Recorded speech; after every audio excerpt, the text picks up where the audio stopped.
Episode 56, Chapter 53.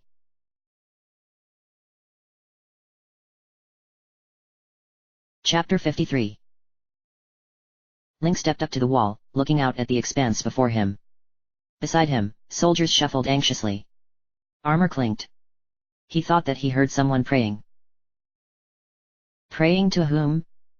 He wondered, gripping the rough stone under raw fingers. His body ached so terribly. His legs felt leaden after so many days of running. His arms were weak. How many had he fought? How many had he defeated? How many wounds still hadn't received proper care? A man stepped up beside him. A grizzled veteran, not a knight, but a lifetime soldier. The commander of Fort Ha-Ten-O. He looked out with a solemn expression. Waiting. Finally, the soldier looked at Link. You should keep running. Keep running where? Eventually, we will hit the ocean. That latest messenger already confirmed that most of the ships at Ha-Ten-O Bay have departed. He didn't answer the man. The commander sighed, reaching out and gripping Link's shoulder in a gauntlet hand. Son, I understand that you've seen a lot. But you have a responsibility. The princess has decided that we shall remain here, Link said, cutting him off. His voice sounded hollow. Even to himself.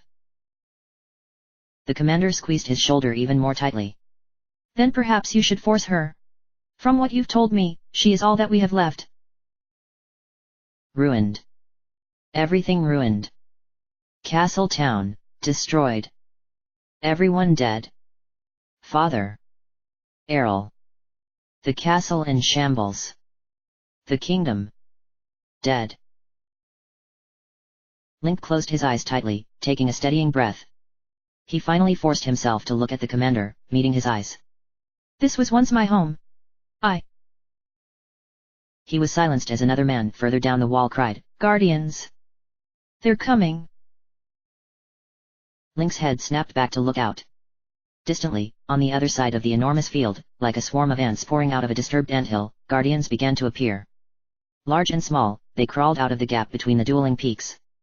They moved laboriously through the gap due to their size and number, but as soon as they were free, they began to spread out and move more quickly. Each of them glowed with red light. The red light of death. Link released a shaky sigh and turned from the wall. He reached back and slid the master sword out of its sheath. It no longer glowed as it had in Castle Town.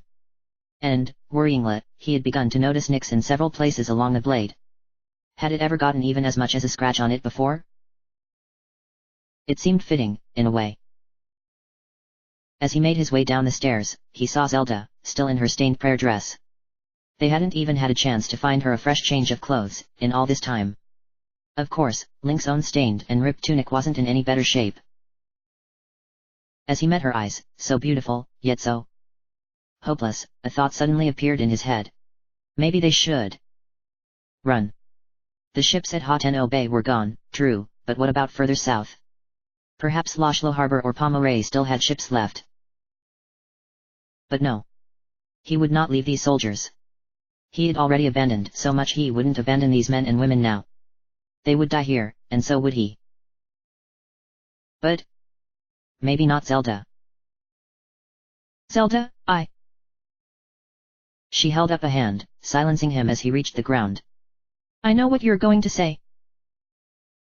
There might be ships to the south. Maybe they haven't heard. Link. She met his eyes and then shook her head.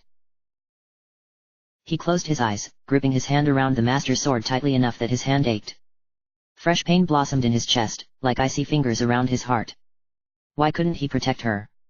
Why couldn't he protect anyone? Something soft wrapped around him, and his eyes opened in surprise. Zelda pressed close to him, wrapping her arms around him. She rested her head on his shoulder. I'm sorry, she whispered. Link dropped the master sword in the mud. He wrapped his arms around Zelda and squeezed her tightly, pressing his face into her neck. They remained like that for what felt like a long time. Behind him, Link heard soldiers yelling. Booted feet pounded across the ground. Men prepared to die. I should tell her. This is my last chance. Link lifted his head and pressed his lips to the side of Zelda's head. And then he pulled away from her and bent down, picking up the sword. I'm sorry. I know I've already said it, but I'm sorry. For what I said in Castletown. He met her eyes. I was wrong. No. It would just cause her more pain. It's best to just go. She bit her lip, starting to shake her head. Run, Zelda. Get to safety. I'll hold them back as long as I can. No, Link, don't. You have to go. He said, his voice growing harsh. Don't you understand? I can't. He released a pained sound, the words dying on his lips. Please, don't leave me. He met her eyes and shook his head. I have to. He turned, beginning towards the open gate, where soldiers poured out onto the field to meet the guardians. Link, wait. Closing his eyes, he broke into a run, joining the defenders.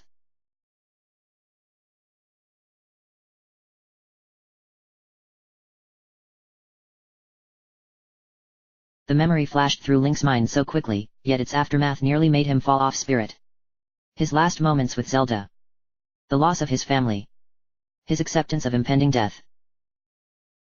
Why now? Why bring me this memory?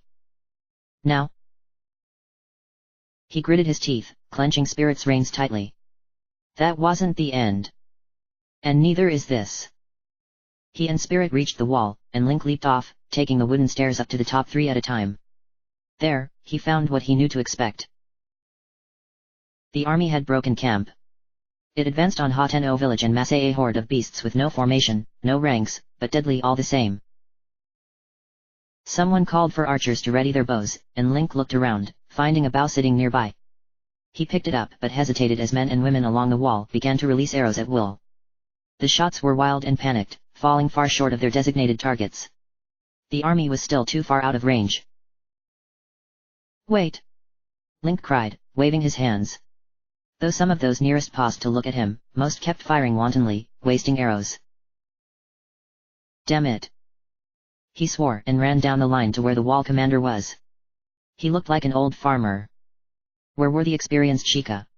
And then he realized with a start that this man was a Sheikah and still probably nothing more than a farmer. He looked terrified. Link grabbed him by the shoulder. Stop them from firing. They're still out of range. They need to fire as one to drop the most with each volley. The man stammered. Despite whatever warrior training he had received growing up as a Sheikah, this was almost certainly his first battle. How will I know when they're in range? Link spun him to look out at the field, pointing. See where those arrows fell? That's in range. Aye. Give the order. Halt. Stop. Stop firing. It took several seconds before others on the wall paid heed to the Sheikah's commands, but eventually, the arrows stopped flying. Command them to fire as one when in range. Call off the volleys. They can start firing at will at about half that distance. Do you understand? The man nodded. Good.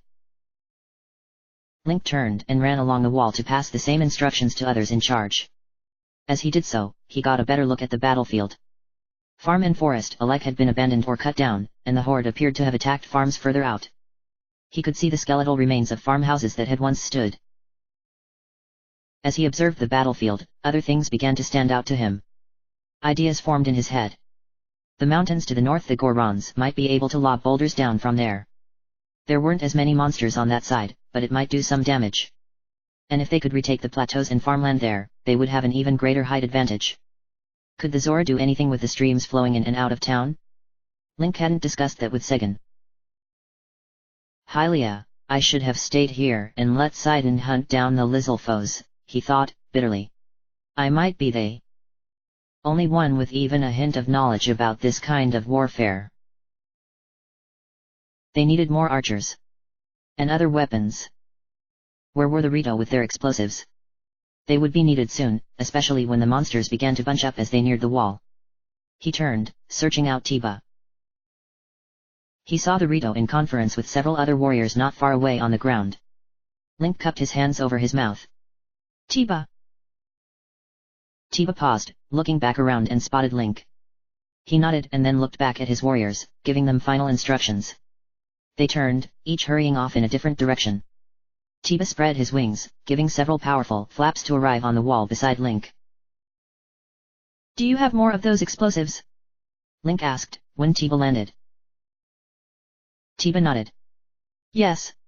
And we've got some more from those Gorons, as well. Good. I need you to try to strafe them when they get close. Hit them all along the wall at first, and then start choosing the areas that look the weakest. Try to make the bombs last as long as you can. Nearby, the Sheikah commander called off the first volley of arrows, and Link looked over to see a cloud of them rise into the air and fall towards the distant enemies. He hoped that the man hadn't been too hasty again. Link. He glanced down, spotting Sidon on the ground below. He glanced back towards Tiba to ensure he understood what Link wanted him to do. When he nodded, Link hurried down the stairs to meet Sidon. How is it going? Sidon asked. It hasn't started yet.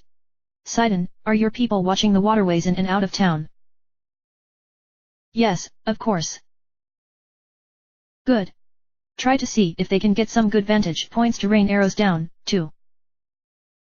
Sidon frowned slightly and reached out, placing a hand on Link's shoulder. Link, you don't need to command this entire battle. Segan and the Garuto are already drawing up fresh battle plans. Link hesitated, looking around. I need to protect them. I don't. People started to yell, and Link looked up just in time to see one of the men on the wall fall, arrows sprouting from his chest and neck. He stared at the dead man, feeling the horror of the situation sinking in. He couldn't protect them all. Link looked back at Sidon, shaking his head. Just make sure your soldiers are ready, Sidon. They'll probably try to use the waterways to get in. We will. Link nodded, and glanced over when he saw a group of Garudo arriving, Riju at their head. She was surrounded by shield-bearing women that looked around anxiously. Clearly, her guards weren't pleased with her insistence of being here. Where do you want me? Riju asked as Link walked up to her. How far out can your lightning reach? Riju hesitated. I don't really know. I've never used it in. Just wait for now. But we could use some more archers up top, if you have some to spare. Riju nodded and glanced towards one of the other Garudo women, who Link recognized as Liana after a moment. Liana turned and pointed at a group of 10 women and then pointed to the wall. They quickly saluted and hurried off to do as ordered. Link, are you all right? Riju asked, frowning at him. You look. I'm fine. Just stay safe for now. Your lightning will come in handy when they get closer. They're going to try to break through the gates. Try to stop them. He left before she could respond, spotting a scared-looking Unibo standing nearby. The Goron's eyes widened when he saw Link approach. Oh, Link. How are you doing, Unibo? Link asked, stepping up to him. Well, I'm doing. He tapered off, grimacing. I don't know what to do. I'm not any good in a fight, and against monsters, Link frowned. Unibo, I don't need you to be good in a fight. But that shield of yours might come in handy. Do what you can to protect people, okay? Just like you protected me. Unibo hesitated, seemingly lost in thought for a moment. And then he was back, meeting Link's eyes with a more determined, though still nervous, look. He nodded. I'll try. Link patted him on the shoulder and then moved off to try to get a better sense of the situation. Overhead, a group of Rito flew past. He turned to watch them. Most of them carried bags of those explosives, but several, including Tiba, wielded bows. Arrows shot up to meet them, but they dodged them with agility before some of their archers returned fire. Link heard explosions on the other side of the wall as their explosive-tipped arrows struck. A flash of light caused him to turn, frowning. And then, from behind the silo, a new group of 6 Garudo warriors arrived. They took one look around before rushing off to join the warriors that Link had just left. They left a weary-looking Sheikah in their place, who held Link's Sheikah slate. She was gone again in a matter of seconds, teleporting away, presumably, to return with a new group of Gerudo. Distant screams alerted him to a new problem, and Link whistled for Spirit. His horse approached, and Link vaulted onto his back, racing up the path. As he did, he noticed what appeared to be an exodus of villagers exiting out of the back of the village and heading up the hill towards Pura's lab. Good, he thought. It will be a strong fallback position. They could defend that hill for days, if needed. Still, Link hoped it didn't come to that. He reached the source of the commotion a minute later. A group of bokoblins and moblins had gotten around some of the gaps in the defenses to the north and engaged with Zora warriors. Link pulled free his master sword and rode up on Spirit, cutting down 2 moblins and trampling a bokoblin. Spirit wheeled, and Link laid about him with his sword, chopping down the monsters. More continued to come, though, and the small alley between houses was rapidly getting crowded. Suddenly, a group of Gorons arrived and began sweeping bokoblins aside with massive hammers. Others carried massive iron shields, which they slammed down into the ground in an interlocking line, forming a wall against the press of bodies trying to force their way in through the gap in the village defenses. And then one of them lobbed what appeared to be a bomb flower overhead, which exploded out of sight. Link saw broken monster bodies flying through the air. The remaining monsters that had made it in before the Gorons' timely arrival died quickly now that they were cut off from their allies. Link stabbed his sword down into the last one, watching it fall, its purple blood staining the dirt and cobblestones. He looked around, grimacing as he saw 2 Zora among the fallen. One of the Gorons had suffered wounds as well. For now, at least, this spot would hold. The Goron shields formed a strong wall, and Link saw some Sheikah climbing on the houses on either side, beginning to fire arrows down on the monsters that still tried to enter. He turned Spirit and continued riding up through the village, looking for other vulnerable spots. Monsters had broken through in several spots but had been beaten back every time. The northern edge of the village, while a difficult location to emplace defenses, was naturally defensible with its cliffs and multiple levels.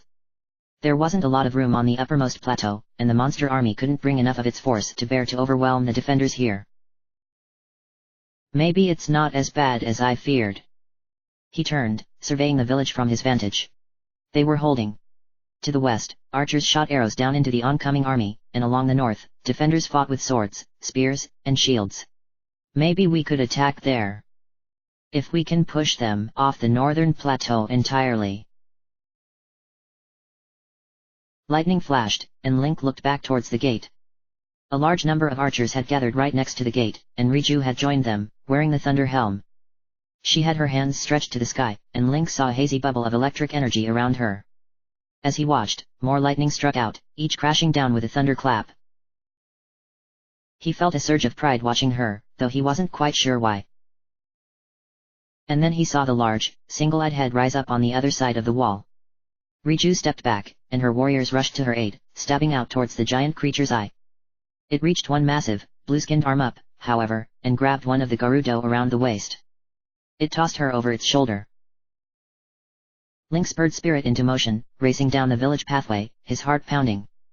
As he approached, the western gate splintered and then exploded inward, destroyed by a massive foot. Bokoblins, moblins, and Lizalfos began to pour in. He leaped off Spirit and landed among them, sweeping his sword around in a deadly arc. Monster bodies pressed all around, but Link was a storm, cutting down foe after foe. A Lizalfo leaped through the air, a sword raised above its head, but Link raised his shield, deflecting the blow and then ramming his sword up into its chest. A moblin swung a massive club at him, but Link backflipped over it and then cut it down at the knees. 3 bokoblins tried to rush him, but the master sword broke their inferior weapons. Lightning struck overhead, and he looked up, seeing Riju pressed back against the edge of the walkway. The giant still reached over the wall with its arm, sweeping the defenders to the side. It reached for Riju, but suddenly Buliro was there, bringing her massive sword down on its arm. It cut deep, and the creature bellowed, wrenching its arm back and taking her sword with it. The wall shook as the giant slammed into it, enraged by its pain. Link swore, racing up the stairs as the creature reappeared, knocking Buliro aside with its bloodied hand. The tall Gerudo fell off the wall, landing below in a heap. Link rammed the master sword down into its hand before it could reach for Riju again, the sword piercing it and embedding into the wood below. The creature bellowed, but Riju hit it again with her lightning, burning flesh and hair with her fury.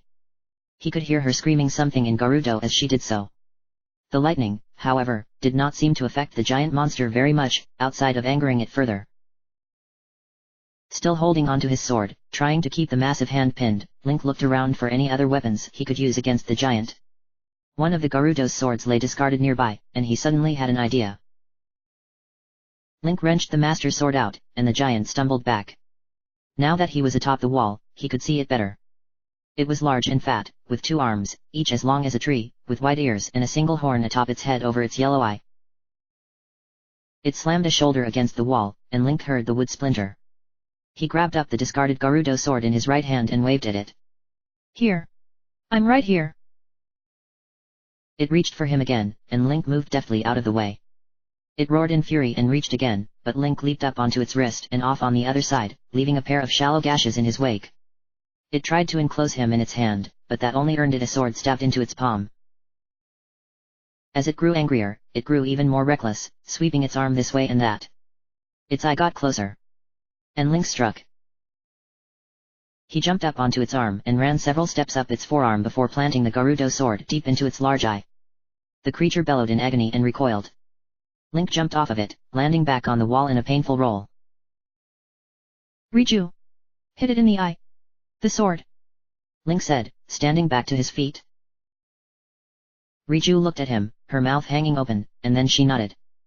She clapped her hands together and a bolt of lightning shot forth from her bubble of energy, striking the hilt of the sword protruding from the giant's eye. There was a sharp crack of thunder, and when the light and sound faded, the creature fell back into the massive monster bodies behind it, its empty eye sockets smoking. He looked back down, grimacing to see a harried group of defenders fighting to push back the monsters pouring in through the open gate. There were too many Gerudo, Sheikah, Zora, and Goron bodies down there. Rito flew overhead, dropping their explosive charges on the other side of the wall, sending limp forms flying through the air. If they could slow the tide and barricade the gate. Riju, keep hitting them with everything you've got. Watch out for arrows. Riju nodded but bit her lip, looking back down. Link. He looked back at him. Beliera, she pointed and Link followed her finger to see Beliera fighting below, wielded dual scimitars that she had gotten from somewhere. She appeared to be fighting to get back to the wall, but the sheer mass of monsters trying to force their way in prevented her from doing so. I'll do what I can. Link said and then raced down to join the fray. Link found Sidon below, fighting as though he had grown up with the trident in his hands. A pocket had opened up around him as monsters were driven back by his sweeping blows and deadly thrusts. Several others of the Baz Brigade were fanned out around him, each fighting to stem the tide. He saw Gorons nearby as well. Several of them wielded the iron shields that he had seen earlier, but they weren't as effective as before. There were just too many of the monsters. He would have to fix that. Link released a war cry, landing among the monsters. He began to fight through them until he found Beliera. She sported several cuts and bruises, but she still fought, spinning around with her scimitars and cutting through 3 bokoblins at once. Beliera. He ran a moblin through that prepared to do the same to her with a spear. Riju needs you. She's going to be a target up there. She looked down, meeting his eyes briefly, and then looked behind him, at the path he had opened for her. She nodded and then rushed past him, issuing a cry that was taken up by several other Gerudo that all converged on the stairs as well. Link. He spun, spotting Unibo not far away. His shield was up, and he was being attacked by 2 Lizalfos, who eagerly hacked at the shield, trying to break through it. From the spider web of white lines that he saw on the shield's surface, Link didn't think they were far from doing so. Link rushed forward, clashing against the Lizalfos. He cut the first down before they even realized he was there, and the second followed quickly thereafter. Unibo dropped his shield, breathing deeply. He sported a number of shallow gashes on his arms as well, though he carried no weapon. Link wondered for a moment why he was even there, but then he saw the Sheikah man sitting on the ground behind him, bleeding from a wound in his leg. Link felt a surge of pride for the terrified-looking Goron. Good job, Unibo. See if you can get him into that shop over there. I think that's where the injured are retreating to. Unibo stammered a response, but then did as Link suggested, turning and picking up the surprised Sheikah man, carrying him away from the battlefield. As he did so, reinforcements raced down past him, joining the fight over the gate. Turning, Link surveyed the battle. Some Gorons had managed to reach the gate and closed one of the two massive doors, slowing the enemies entering the village. The others that still remained were falling quickly as more of the Hyrulean forces arrived. As he watched, the other door swung shut, and Gorons pressed their backs to it while others began reinforcing it with extra wood. Taking a steadying breath, he ran forward again, holding the master's sword high.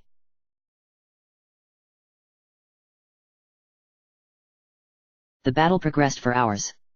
Link rode Spirit back and forth, doing what he could to shore up their beleaguered defenses. As he did so, he noticed an odd pattern.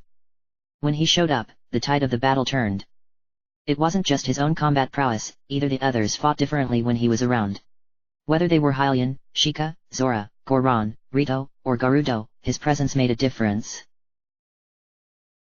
It was the first time that Link truly saw the effect that he had on the people of Hyrule. The effect that Impa and Cass both told him about. Where he went, he brought hope with him. And he now saw that it could be used as a weapon. And so, he fought. He fought long past when another man might have given up. He fought until blood and ichor covered him, and his arms felt leaden and sore. He fought until Mipha's healing and his own time-slowing abilities were long since spent. He fought like a man with nothing left to lose and everything to gain. And Hateno village held. Despite the overwhelming numbers, and the inexperience of many of the fighters, the village held against the monster horde. Though the walls shook and men fell to arrows, swords, and clubs, Link's ragtag force, gathered from every corner of Hyrule, pushed back and denied the enemy its prize. The townspeople of Hateno village, the ones who were too young or feeble to fight, were kept safe. Finally, as the sun set, the battle ended. The monster army pulled back, leaving behind hundreds of corpses piled high outside of the wall or on the fields to the north. The weary Hyrulean force, the first truly unified force, however small, that Hyrule had seen in a century, watched them go with cheers on their lips. But it was not over. The monster army did not leave, they simply pulled back to regroup. Already, Link could see new campfires being set up. They would be back in the morning, and likely even more ferocious than before. It was clear to him that the village could not hold much longer. Time was against them. The defenders filled the village to bursting, and they just didn't have enough resources and food to go around. Most would sleep on the bare ground tonight, hungry and exhausted.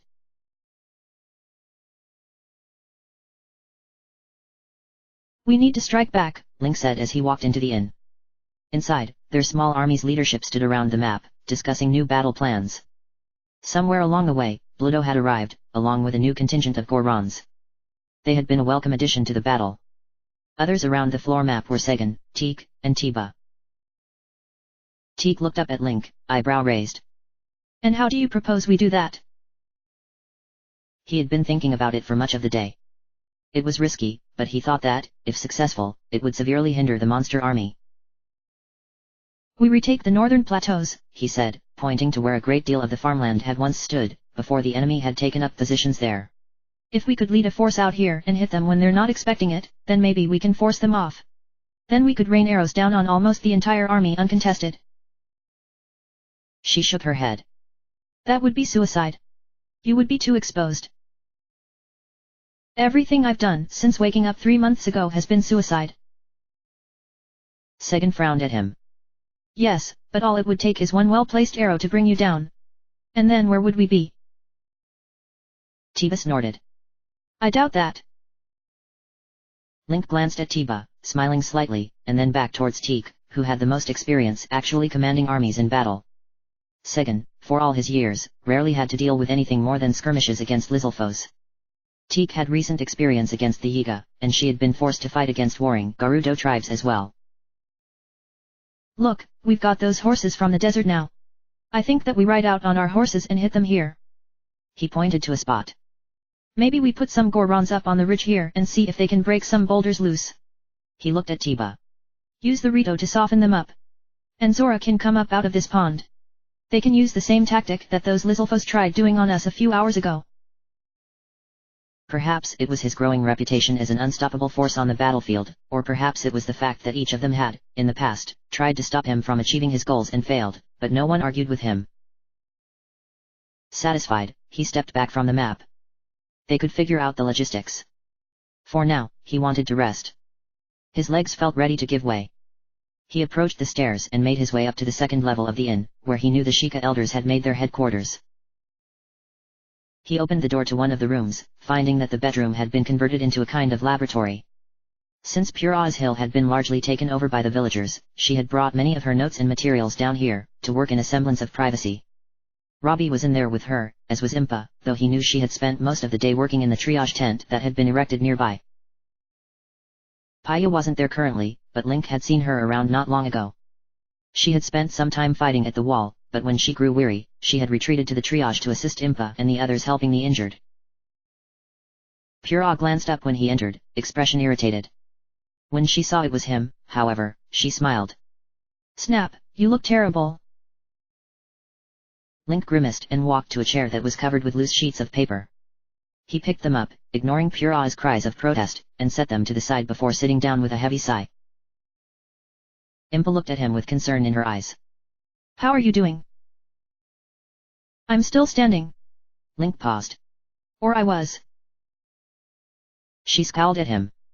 You look exhausted. You've been pushing yourself too hard.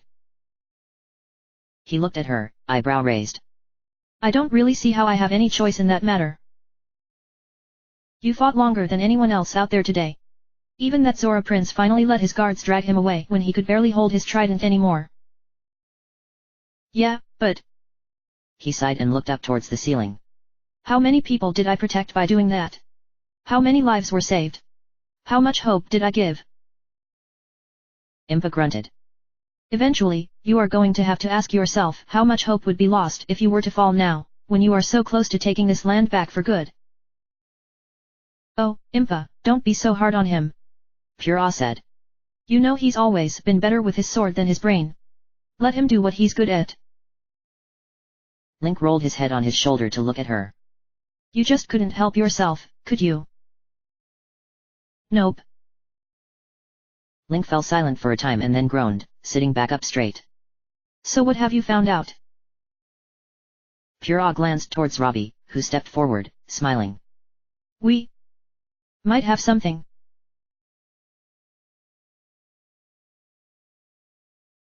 The triage was originally little more than a canopy that had been erected to protect the injured from the sun.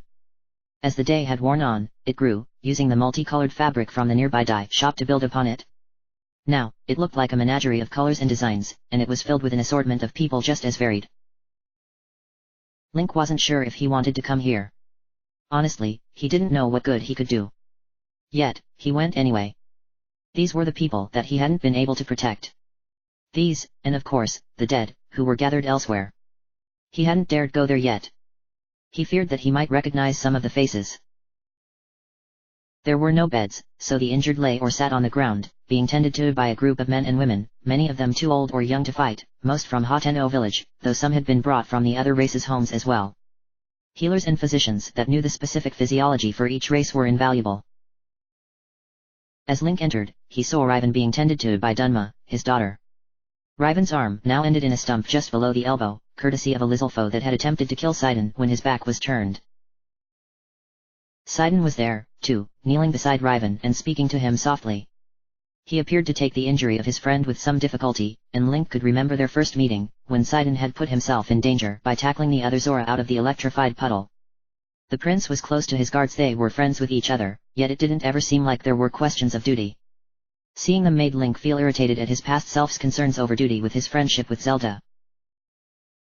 Of course, he also couldn't deny that there was a difference. His views on Zelda had not stopped at friendship, and he truly wondered if hers had either. He felt increasingly certain that there was still something significant that he was missing. Riven glanced up as he arrived, and Sidon looked back as well. Link lingered by his side for a time, but eventually moved on down the row.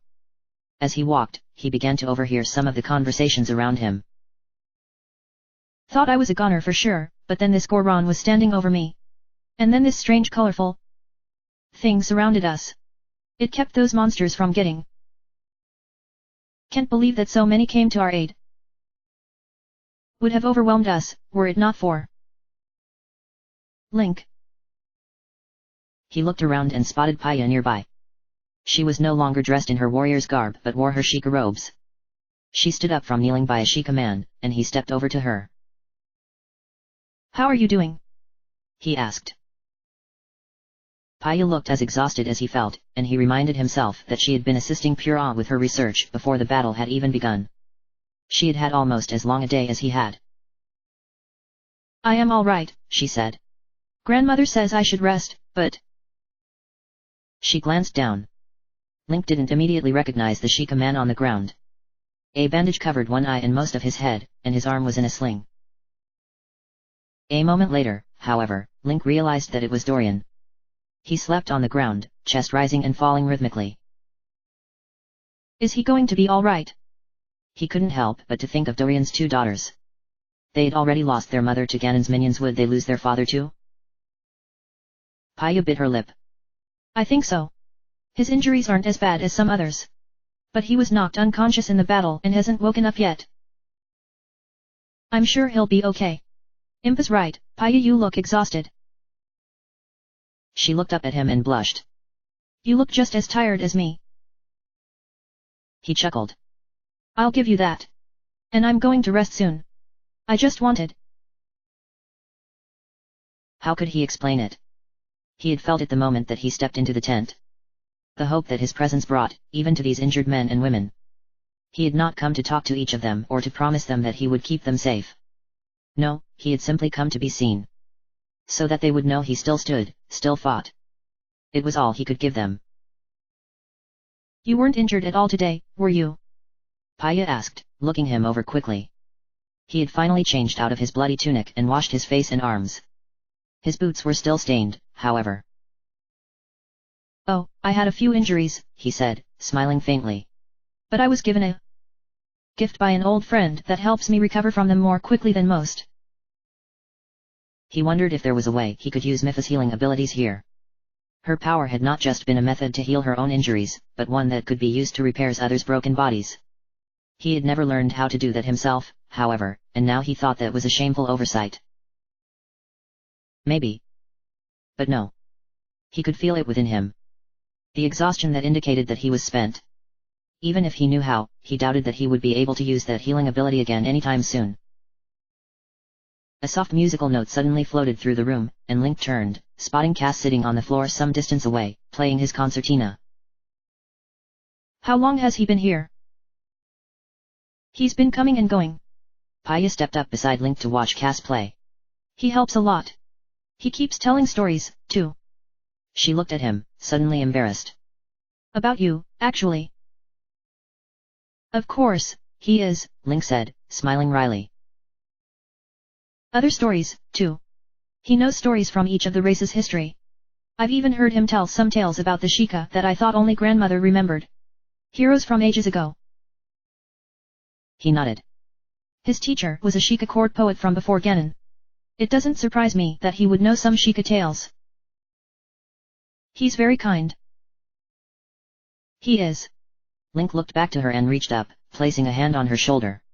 Get some rest, Paya. You've done more than enough today. I. She hesitated, stammering for a moment. And then she nodded. I will. You too.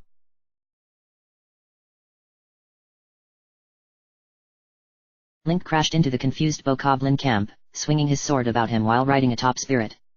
He was followed by half a dozen Gerudo warriors on horseback, all calling out their Gerudo war cries as they fell on the monsters. Overhead, Tibo led a group of Rito that shot arrows down into the still-waking Bokoblins and Moblins. The sun had only just begun to peek over the horizon, and Link's mixed band of warriors moved quickly to sow confusion and chaos in the monster ranks before they could realize just how few he had brought.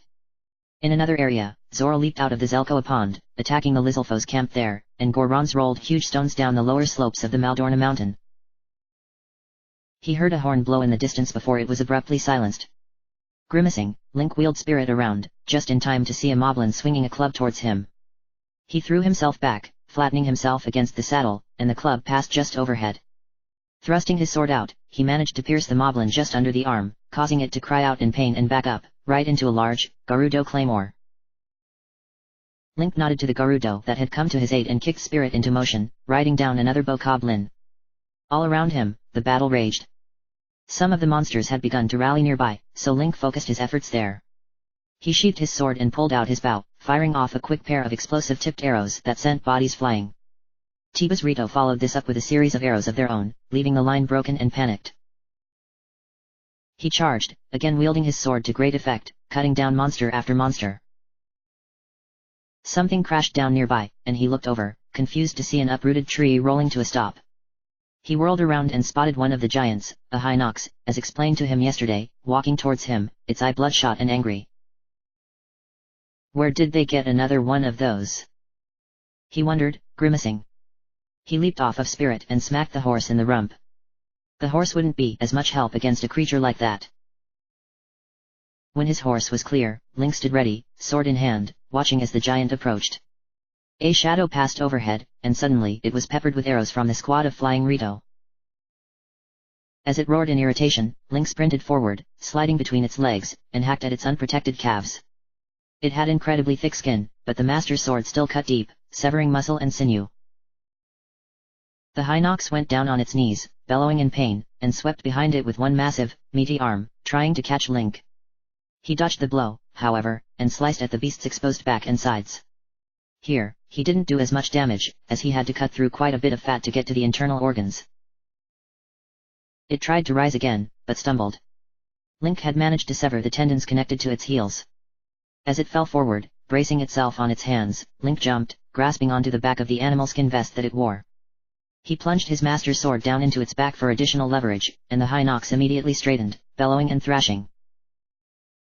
He barely held on for dear life, feet scrabbling against the creature's skin, as it reached back, trying to grab him. Still holding tightly to the vest with his free hand, he wrenched his sword free and swiped at the hand that came nearest to him. He plunged his sword in higher up the creature's shoulder, causing it to rage and scream. He held on as it tried shaking him off and climbed higher until, finally, he straddled one of its shoulders. It turned its head to look at him, its massive eye quivering. Link turned his sword and rammed it deep into the side of the Hinox's head, into what he hoped was its brain. Its eye widened briefly, but then he saw the life in it fade. As the monster fell, Link leaped off, landing in a roll. The Hinox slammed into the ground behind him, dead.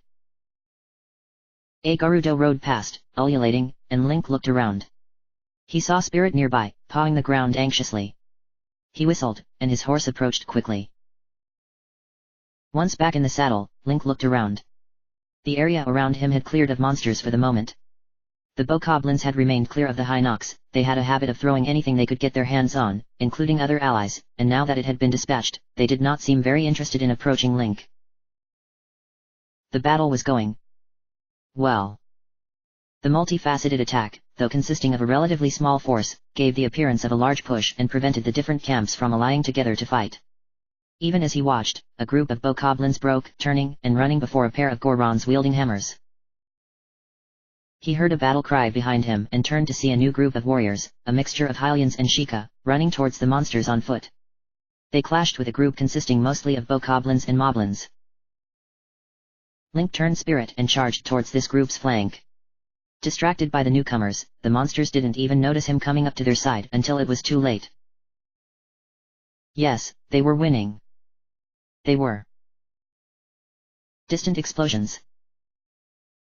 Frowning, he turned back towards Hateno. Smoke rose from the vicinity of the wall. There were more explosions, and Link saw chunks of wood sent flying. What? He turned his horse, spotting Liana nearby. He waved at her. I'm going to go check it out.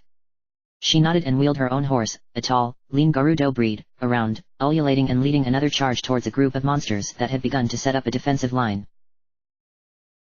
Link rode Spirit hard back to the village, slowing only to make his way through the stationary defenses. When he entered Hateno, he found chaos. People ran and screamed, and he saw bokoblins and moblins within the village itself. Cursing, Link cut down a tall moblin that was giving chase to one of non-combatants, and then stood up in his saddle. From his vantage, he could see that the gate was open. It appeared to have been blown off its hinges by an explosive of sorts. Other sections of the wall and walkway had been blown up as well.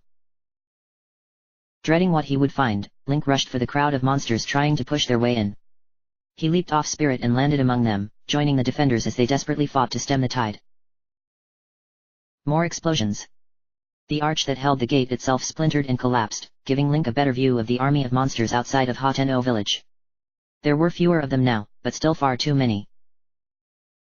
And, in the midst of them, wielding a bow and what looked like explosive arrows, was a massive, golden-maned Lynel. It had enormous arms and shoulders, and stood taller than even the tallest moblin. It made the Lynel that Link fought on Ploymus Mountain look like a child. Oh, goddess, no. The Lynel surveyed the battle, lowering its bow. Apparently satisfied with the damage it had wrought, it stowed the bow and, instead, removed a massive metal club from its side.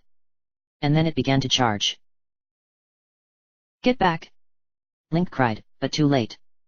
As the Lynel burst through the gate, trampling over its own allies, it swung its club, slamming it into the walkway that the archers used. It shattered the wood like twigs, and Link watched in horror as the archers atop it fell down into the wreckage.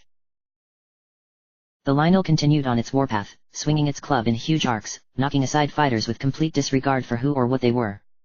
A Goron flew through the air, slamming into a nearby build. A bokoblin spun away, broken and dead. A swath of open ground opened up around the Lynel as fighters on both sides quickly backed away. And Link stood directly in its path. The Lynel looked down at him with one angry green eye. Its other was milky white and blinded by a huge scar that ran down its face. One of its horns had been broken off, and it was covered in scars all over its body. It towered over Link, chest puffing. Its nostrils flared. And then it raised its club. Link ran forward, preparing to strike at the Lynel, but the club came down with enough force to make the earth shake. He stumbled and ran into one of the monster's legs. The Lynel reared up, kicking, and Link raised his shield just in time to intercept one of the hooves. He flew backwards, hitting the ground with a roll. The ground trembled as the Lynel charged, and Link threw himself to the side as the Lynel swept past him, narrowly missing him with its bone-crushing club. One hit by that thing, and things would be over for Link. Not even his shield could withstand that thing. It would shatter him. Around them, the crowd of monsters and Hyruleans spread out. They still fought, but they kept clear of the center of the street, where the Lynel and Link faced off. Monsters still poured into the town. If they didn't receive reinforcements soon, these monsters would overwhelm the beleaguered defenders completely. Cursing, Link sprinted towards the Lynel, which turned and charged for him. As it swung its club, Link concentrated, activating his strange ability. Everything slowed around him, and he vaulted over the club as it swung for his legs. He came down on the other side, and swept at the Lynel's leg with the Master Sword. The Lynel bellowed angrily at the deep cut and wheeled to face Link. He rolled under its legs, coming out its other side, and brought his sword down on its flank. The Master Sword cut deep, but not nearly as deeply as Link would have hoped. The Lynel's skin seemed tougher than that of the previous Lynel he had fought. It swept its club around, and Link yelped, jumping back and narrowly avoiding it. He tried getting back into its guard, but it swept the club again and again, each time pushing Link further back until his back pressed up against one of the remaining buildings on this street. He rolled to the side as the Lynel brought its club down again. It turned, following his movement, and slammed it down right behind him. The earth shook with every blow. Link scrambled back to his feet, looking back only to see the Lynel standing right over him. Suddenly, a pair of arrows sprouted from its chest. Tiba flew overhead, calling out something that Link didn't catch. The Lynel roared, whirling and taking a deep breath. It breathed a ball of fire towards Tiba, and the Rito was forced into a dive to avoid being struck. Link ran forward, thrusting up towards the Lynel's chest. It pierced, but only just barely. The Lynel swept out with one of its paws, catching Link in the side and sending him airborne. He struck the side of the building with a grunt, dropping the Master Sword to the ground and falling in a heap. He struggled to rise. His vision swam, and his thoughts jumbled together. As he pushed himself up to his knees, shaking his head, a shadow blotted out the sun. He looked up to find that the Lynel stood over him. It reached down, grasping him by the front of his tunic, lifting him off the ground. Weaponless, Link fruitlessly struggled to peel the Lynel's fingers apart. It tightened its grip, making it difficult to even breath. It growled a word that Link could not understand and then brought him closer. The Lynel opened its maw, revealing its sharp teeth. Lightning split the sky, and the Lynel stumbled to the side. Its hand spasmed, and Link fell to the ground. He looked around and spotted Riju standing in the middle of the path, arms outstretched, thunder helm obscuring her face. She called upon the lightning again, and it fell, hitting the Lynel. The Lynel grunted but shook off the blow. It turned and began to charge for the small woman. No. Yunabo was suddenly there, unfolding out of his roll. He threw up his shield just in time. The Lionel's club rebounded off of it, and the monster roared its fury. Lightning struck again and again, sending arcs of electricity running down its body. Link grabbed up his sword and ran forward, dodging around a Lizalfo that tried to catch him off guard. As he made his way towards the Lionel, a force of Zora, Sidon at their head, appeared from down a side street.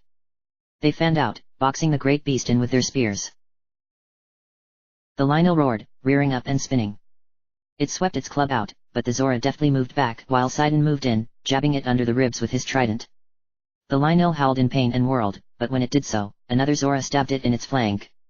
Lightning flashed again, and the Lionel jerked. Suddenly, it bent its legs and leaped high into the air, well over the heads of the surprised Zora. It landed some 10 feet away and whirled, inhaling deeply.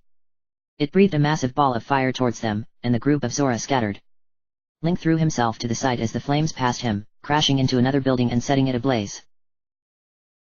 When he got back to his feet, the Lionel bore down on Unibo again, slamming its club against his shield again and again.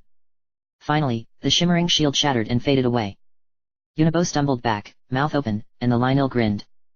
Riju merely stared up at it, arms still outstretched. Link released a strangled cry as it brought the club back down. A blur of white and grey dove out of the sky, slamming into the Lionel's head and shoulders and sending its aim wide. The club slammed down to the ground next to Riju. Tiba grappled with the Lionel, his wings flapping wildly while his talons tore into the Lionel's face and neck. Suddenly, the Lionel reached up and grabbed him around one of his legs. It threw Tiba to the ground, and the Rito crashed down with a sickening crunch, not rising. Sidon was there again, thrusting his trident up into the Lionel's chest, driving it back. The Lionel dropped its club as it struggled to dislodge the trident. It grasped at the trident's haft, but the Zora prince pressed all his weight against it, baring his sharp teeth. An arrow shot out of the crowd from a Lizalfo's bow and took Sidon in the shoulder. Arcs of electricity spread out from where the arrow lodged itself, and Sidon screamed in sudden, awful pain. He fell in a heap, twitching.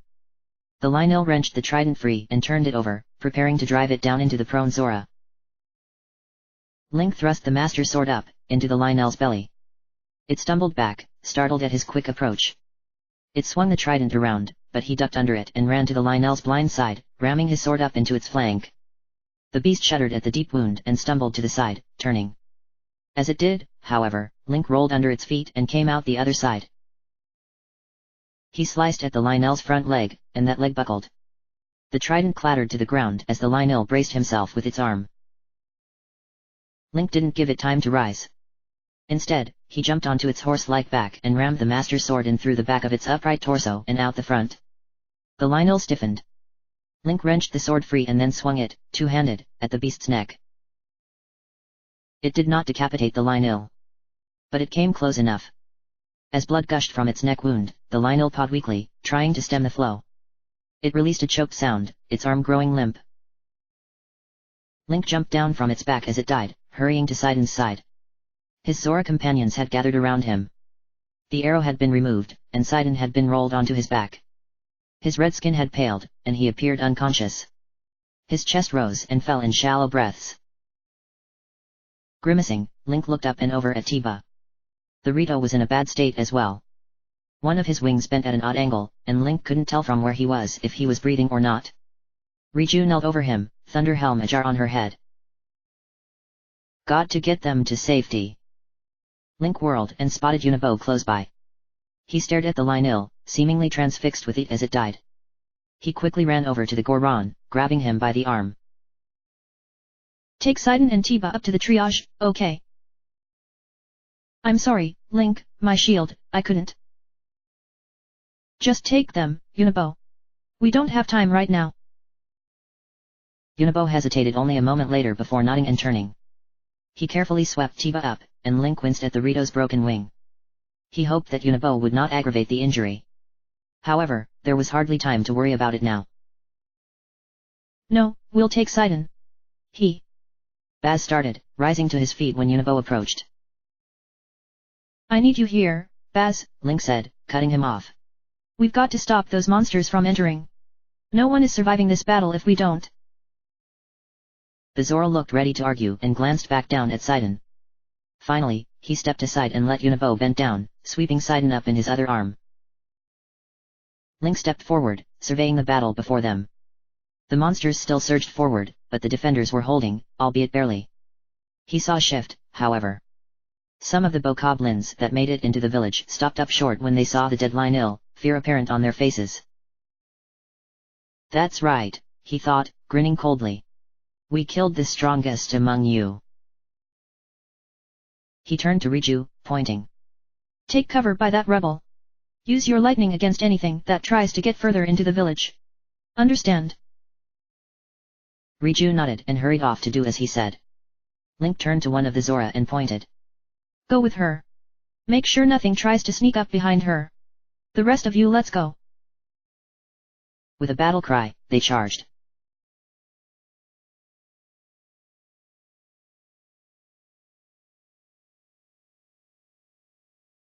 A beam of white energy lanced out, narrowly missing Link's head.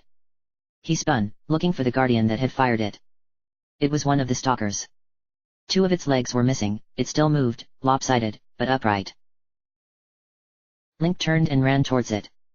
It fired another blast towards him, but he danced out of its way.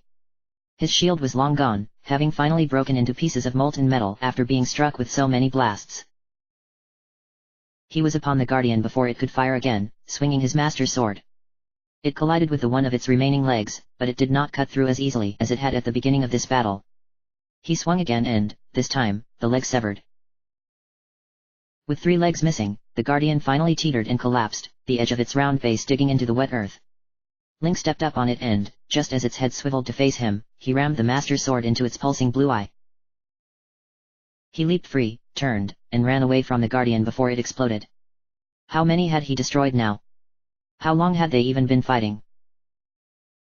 He knew that the only reason that the fort hadn't been completely overrun was because the guardians were far more interested in killing than actually taking ground. They had all the time in the world. Something white-hot struck him in the back of his shoulder, and Link spun around, crying out. He hit the ground hard and struggled to lift his head. A scout rapidly approached. Its eye pulsed more brightly again, and gritting his teeth, Link pushed himself to the side as another narrow band of energy burned into the ground next to him.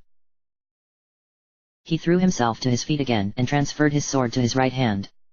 His left arm didn't appear to be working as well after that last blow. As he did so, however, he caught sight of the sword. It was notched and cracked. Spots of what looked like rust had appeared in places. The sword is dying, he thought, numb. The scout fired again, and he moved by instinct, shifting aside just enough to avoid being struck by it and then breaking into a run. Another quick thrust into its eye ended this one. It exploded, and Link stumbled forward, falling down on one knee. He braced himself with his left arm, and he cried out as pain flared through it. As his vision cleared, he looked around. Guardians were all around him, but none of them turned towards him now. Instead, they pursued the other soldiers that remained. There were so few left. As he watched, one of the large stalkers fired a blast that killed 3 at once, their armor smoking. Why fight anymore? He wondered, his thoughts muddled. I could just stop. It would be nice to stop. Link. His head snapped around, staring at the figure in white running towards him. She gripped her dress, lifting it above her ankles as she ran across the battlefield. She didn't run. She didn't run. The thoughts hit him like a spray of cold water, clearing his mind. She hadn't run and she was here. Zelda, no. He pushed himself to his feet and ran towards her. No, you have to go. Link, wait, maybe you should. He grabbed her around the waist and spun, throwing her to the ground. A guardian's blast shot past, singing his arm. She landed with a cry. Stay down. He turned, sprinting towards the approaching guardian, roaring with what fury he had left.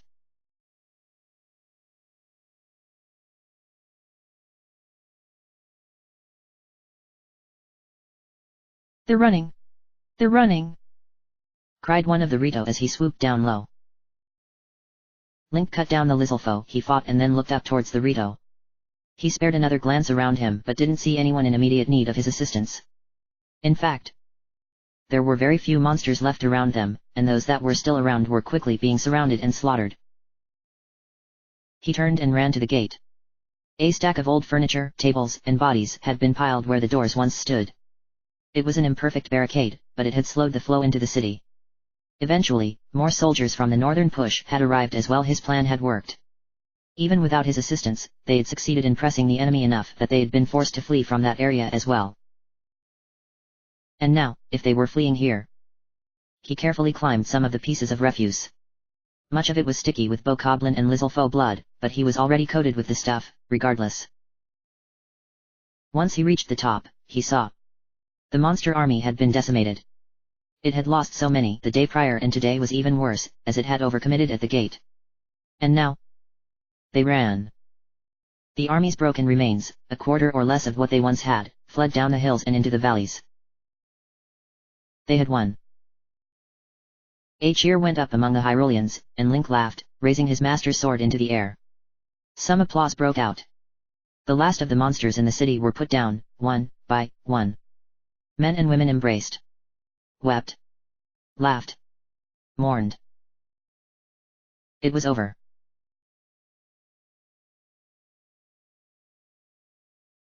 A light rain began as the day wore on, and it washed some of the signs of battle away, though not nearly all of them. Several buildings had burned or been demolished by the devastating attacks. Others had been stripped of furniture, walls, and other materials to form hasty defenses. The wall that had been erected around part of the town stood in shambles. Over 100 defenders lie dead, though that was nothing compared to the estimated 1,500 attackers that had been killed in the city or just outside. It would take days to dispose of their bodies, though some carrion animals had already begun the grisly task. Most of them lay in piles where the forest west of Hateno once set, the very same forest where Link had once saved Meghan and National. Though it was solemn work, there was an air of victory in the town as the villagers and defenders went to work. It was a testament to the bonds that Link had built that no one spoke of leaving before the task was completed, though he suspected that some might have to. There still wasn't enough food to go around, and now that so many farms had been destroyed, it would be a difficult winter for the village as it was. Perhaps the other races would share their own wealth of food this year. Where Link walked through the town, men and women stopped to watch him pass. It was eerie, the way conversation ceased when he neared. How many times had he been thanked? Hugged? He had even been kissed a handful of times more than once by a Gerudo that towered over him. Yet they called him hero.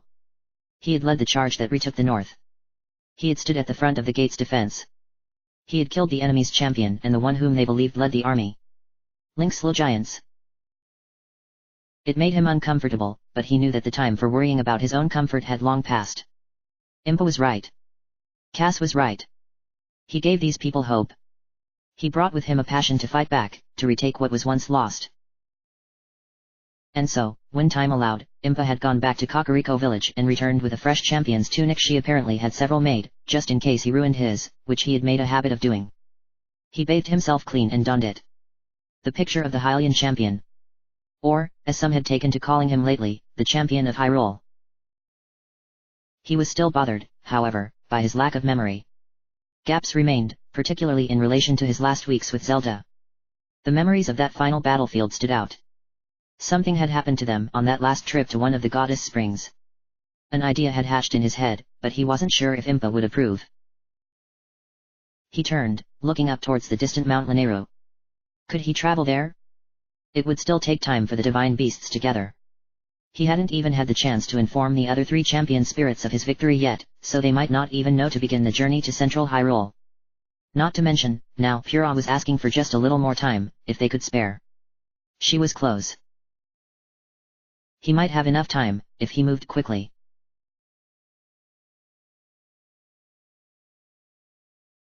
A colorful explosion went off overhead, sending a cascade of red and blue sparks out in a circle before it faded.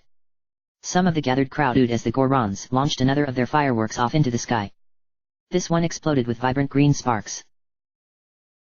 Tables had been set up in the streets, and they had been covered with food from every corner of Hyrule. Now that the battle was over and the village itself had been rid of monsters, they had been able to use the 2 Sheikah slates, much to Pura's irritation, to send people back to gather food. It was, perhaps, wasteful, considering the state of things, but it seemed fitting. It wasn't fully known yet what would happen next. There would be a gathering in Central Hyrulean army to fight at Link's back as he attacked Ganon. He hoped that it wouldn't be needed. Some would be sent back to their homes, to raise the remainder of their respective military and militia forces. The majority, however, would march from Hateno village. It would take time. Possibly too much time, but Link would address that, if needed. He would not risk his entire mission to wait for the last of the army to arrive. Either way, there was a tentative plan. The rest of it would be decided during the march. However, when the defenders of Hateno village gathered with the remainder of the forces left from each other race, it would be the largest multi-race gathering in the past century. A force large enough to rival the old Hylian garrison. Link hoped it would be enough and that he wasn't leading these people to their deaths. For now, however, they celebrated. Cass sang songs, joined by other musicians of varying talent. Some people danced in the overgrown cobblestone streets. Eventually, they would mourn the fallen, but today was not the day for that. The other Zora army had even arrived, though they chose to stay clear of Hateno village. The town was already bursting at the seams. Instead, they chose to remain in Lake Jera and even helped gather fish for the celebration. Link. Nat called from her place at the center of the impromptu dance floor. It was already nearing midnight, but many still celebrated. She waved him over, but he simply raised a hand and shook his head, smiling. Instead, he made his way over to a table, where several of his friends had gathered. Sidon sat there, still paler than normal, though looking considerably better. Tiba was there, too, though his right wing was wrapped in a sling. He was extremely angry that he would not be able to join in the fight against Genin, though Link was just relieved that he survived. Riju and Unibo were both there, too, though Bulira stood close behind Riju. The Gerudo chief had, apparently, not told Bulira when she left to help with the gate's defense, and the taller guard had gotten engaged with a large group of monsters trying to make their way for the inn, unable to find Riju. Link settled himself down, groaning as his sore muscle protested. Now you just sound like an old man, Riju said, smirking. She tore a strip of meat off a turkey leg, chewing thoughtfully. Though you are over 100 years old, I suppose. That's not that old, Sidon said, grinning. Tiba snorted. We don't all live for as long as you, Zora. How old are you? Unibo asked, leaning forward. He stood at the head of the long wooden table. There weren't many chairs that could hold a Goron's weight in the town. Oh, I just passed my 115th year, Sidon said, shrugging. Still quite young, by most Zora standards, especially among those in the royal line. Unibo looked between Sidon and Link. So Link is older than you?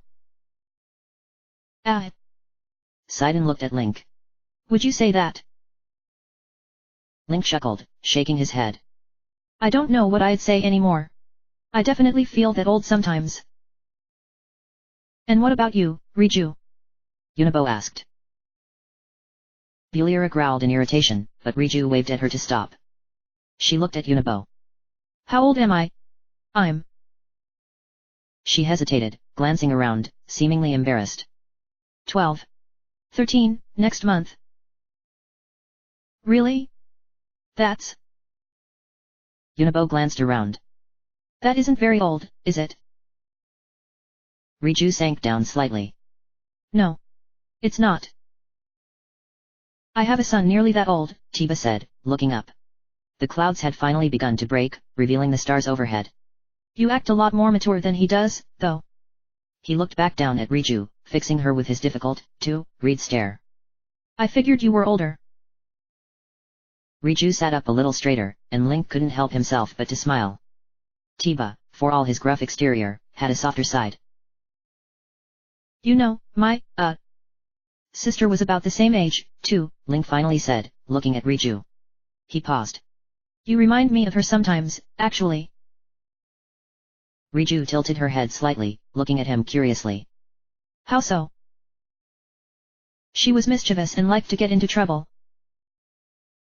Bulira chuckled. Everyone paused, and Riju turned around in her seat, looking up at her guard with a frown. That makes you laugh. Bulira's smile was immediately replaced by her typical stoic expression. My apologies, Lady Riju. Riju eyed the older woman suspiciously for a moment, and then looked back at Link. What was she like? Other than that? Link's smile faded. She was curious. About everything. I still don't remember a whole lot, but she liked adventure. She dreamed of being a sailor. A ship's captain. always talked about how she was going to discover a new land out there. My father never discouraged her from her dreams, despite the fact that I suspect it was an oddity.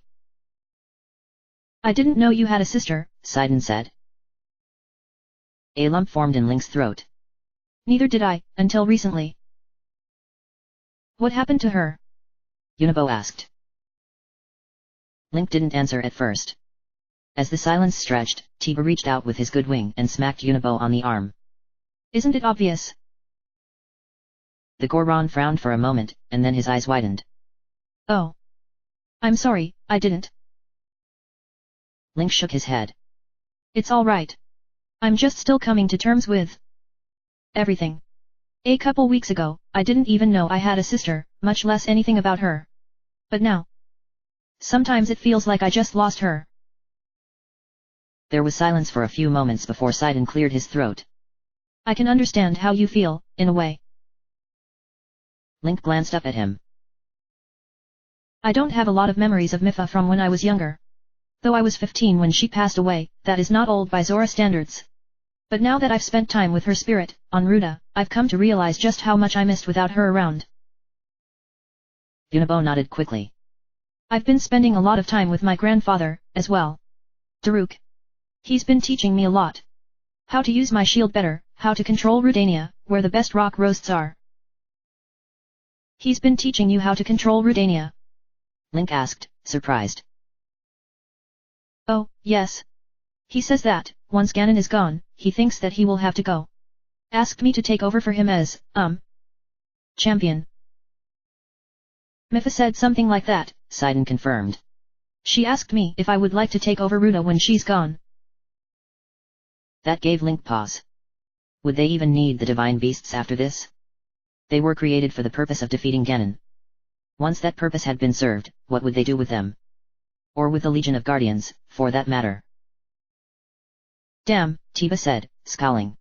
I should have been bugging Rivali for some lessons, too. I haven't even met Lady Urbosa, Riju said, pouting. Link sent her off without giving me a chance. A firework went off overhead, casting a red hue on everything around them. I'm sure that, if we need to make new champions, we can teach you, Link said, finally. Zelda was the one who taught all the original champions. I'm sure she'll be willing to do so again. She loves this stuff. Riju leaned forward. Zelda. The princess? So, when you defeat Ganon, she's going to be back too? She's not dead? No. She's still alive and holding Ganon back. When he's gone, she should be free to return. The young Gerudo raised a hand, fingering one of her red locks of hair. So what is going to happen when she does? Does she plan to re-establish Hyrule again? We were once a unified kingdom. Tiba snorted. I doubt that the Rito will allow themselves to be made subservient again. Nor the Gerudo. The attention turned to Sidon, who shifted uncomfortably for a moment. Finally, he said, Father has spoken of this, as well. He does not intend to bend the knee to your princess, Link. As one, the others around the table turned to look at Unibo. I have no idea what Bluto will do. Unibo blurted. He hasn't said anything about it. Link felt a flush run up the back of his neck. He could already see the issues piling on for Zelda. How did one rebuild an entire kingdom? Would even the Hylians and Sheikah submit to her rule once again? More fireworks burst overhead, and the crimson hue persisted. He thought he heard his name spoken somewhere in the crowd, but he ignored it. I don't know what she's going to do, he finally said. I doubt she would insist on restoring old treaties? Though I would hope that, given all that has happened, some assistance would be given to help rebuild, if that is her intent. He met each of their eyes, and it was clear from their expressions that his message was clear. They were friends. But he had also saved each and every one of their peoples. Sidon was the first to speak. Of course. The Zora and Hylians were once the closest of allies. I am sure that we will be so again. Tiba shrugged. I can't speak for Canali, but I know that Cass has already been talking to him about it. That bird just can't help but to stick his feathers into a dozen pots. We do have to think about our own rebuilding efforts, too, Riju said, guardedly. Naboris did a lot of damage and... His name, again. Link stopped listening to Riju, frowning as he looked around. Who had said it? It had sounded like... Link. He jumped to his feet. Zelda. Be on your guard. Something is happening, something new. Ganon's power, it's growing. The blood moon, it's strengthening him. Ganon. No, it's not time. We're not ready. He unsheathed his master sword, though he didn't fully understand why. He heard those at the table around him rise as well. He heard Zelda make a sound like a gasp. The monsters. Their spirits are returning to their flesh. He looked up. Overhead, the clouds had parted to reveal the full moon. It had turned deep crimson in color. Please. Be careful. The master sword burst to life with brilliant white light. End of chapter.